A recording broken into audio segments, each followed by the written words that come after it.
Online तैयारी, offline जैसा अनुभव कपिल सेठ के मार्गदर्शन में करें आरएएस, पीएसआई, ईओ, आरओ और अन्य भर्ती परीक्षाओं की तैयारी बूस्टर एकेडमी के साथ। अभी डाउनलोड करें बूस्टर एकेडमी ऐप।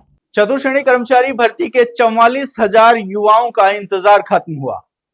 एआरडी की ओर से इन अभ्यर्थियों को विभाग आवंटित कर दिया गया है और अब जो जानकारी सामने आ रही है उसके अनुसार अगले 1 महीने में इन अभ्यर्थियों की नियुक्ति प्रक्रिया पर काम किया जाएगा। नियुक्ति आदेश जारी किए जाएंगे। नियुक्ति आदेश जारी होने के बाद 21 दिन यानी कि 3 सप्ताह में इन अभ्यर्थियों को उनके पद पर कार्य ग्रहण करना होगा। लेकिन जैसे ही विभाग आवंटन हुआ है, विभाग आवंटन होते ही फिर से युवाओं में नाराजगी बढ़ रही है या कुछ यूं कहें कि विवाद खड़ा होता जा रहा है।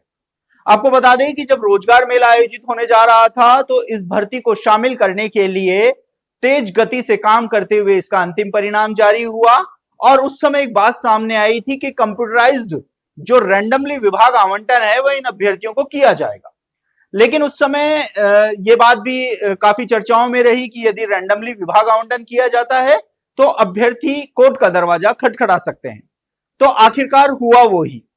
इन अभ्यर्थियों को जैसे कि सूचना सामने आ रही है, अभ्यर्थी आरोप लगा रहे हैं कि कंप्यूटराइज्ड ही विभाग आवंटित किया गया है, जिसके चलते उच्च रैंक वालों को दूरस्थ जगह भेज दिया गया। उनको वो विभाग नहीं मिले जिनके लिए वो डिजर्व करते थे। तो ऐसे में अब युवाओं में नाराजगी बढ़ रही है कि कंप्यूटराइज्ड रैंडमली विभाग आवंटन के चलते बड़ी संख्या में युवाओं के साथ गलत हुआ है।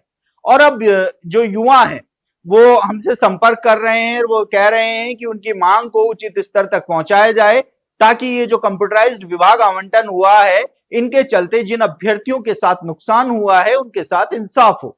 हालांकि कुछ अभ्यर्थी जो रैंडमली विभाग आवंटन से नाखुश हैं, उन्होंने अब कोर्ट जाने की भी पूरी तैयारी कर ली है और अपने अपने विभागों के आवंटन को लेकर वे कोर्ट में चुनौती देते हुए भी नजर आ सकते हैं। हालांकि ये वक्त बताएगा कि विभाग आवंटन को लेकर उपजे विवाद का निस्तारण विभाग करेगा या फिर कोर्ट के रास्ते ही इन युवाओं को राहत मिलती है। तो वहीं दूसरी ओर 53,750 पदों पर इस भर्ती का आयोजन हुआ था। लगभग 44,000 पदों पर अंतिम परिणाम जारी किया गया और अब उनके जो विभाग आवंटन है वह भी कर दिए गए हैं। लेकिन 5,700 वो अभ्यर्थी जिनको प्रोविजनल में रखा गया है, तो लगभग 4,000 वो अभ्यर्थी जिनका परिणाम एकलपीठ के आदेश के बाद रोक लिया गया था। यानी कि एकलपीठ ने आदेश दिया था कि जिन भी अभ्यर्थियों की मेरिट 0 अंक पर रही है उस कैटेगरी का जो परिणाम है वह रोका जाए। हालांकि कर्मचारी चयन बोर्ड की ओर से 0 मेरिट का जो एकलपीठ का आदेश था उसको अब खंडपीठ में चुनौती दे दी गई है और जल्द इस मामले पर सुनवाई होगी और बोर्ड को पूरा विश्वास है कि इस मामले में उनको राहत मिलेगी, एकलपीठ के आदेश पर रोक लगेगी। तो वही प्रोविजनल मामलों की बात कर लेते हैं। आपको बता दें कि विभिन्न कारणों के चलते लगभग 5,700 अभ्यर्थियों को कर्मचारी चयन बोर्ड ने प्रोविजनल सूची में रखा था, लेकिन बोर्ड की ओर से उस समय प्रोविजनल का कारण नहीं बताया गया। आपको बता दें कि जब भर्ती परीक्षाएं होती हैं तो प्रोविजनल की जो प्रक्रिया होती है उसमें साफ साफ ये बताना पड़ता है कि किसी अभ्यर्थी को यदि प्रोविजनल में रखा गया है तो उसका कारण क्या है, चाहे वह उसके सर्टिफिकेट के लेकर हो, चाहे वह उसके किसी कागज को लेकर हो, दिव्यांगता के कोई सर्टिफिकेट हो, स्पोर्ट्स सर्टिफिकेट हो, इन सभी कारणों को बताया जाता है जिससे अभ्यर्थी समय पर अपनी उन कमियों को दूर कर सके और दस्तावेज उपलब्ध करा सके।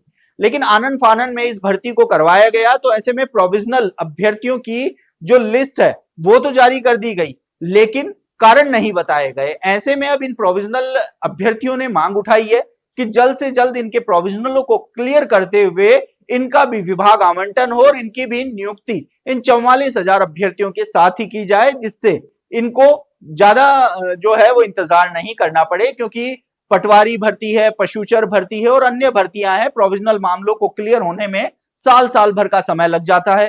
तो इन अभ्यर्थियों को चिंता सता रही है कि कहीं चतुर्श्रेणी कर्मचारी भर्ती में भी ऐसा होता है तो उनको साल भर तक का भी इंतजार करना पड़ सकता है।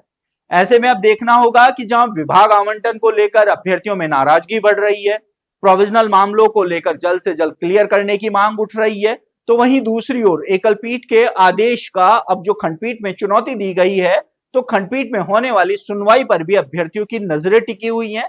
तो इन तीनों ही मामलों को लेकर कितनी जल्दी स्थिति स्पष्ट होगी ये देखने वाली बात होगी। आप देखते रहिए एजुकेशन नगरी। मैं हूं ललित वर्मा।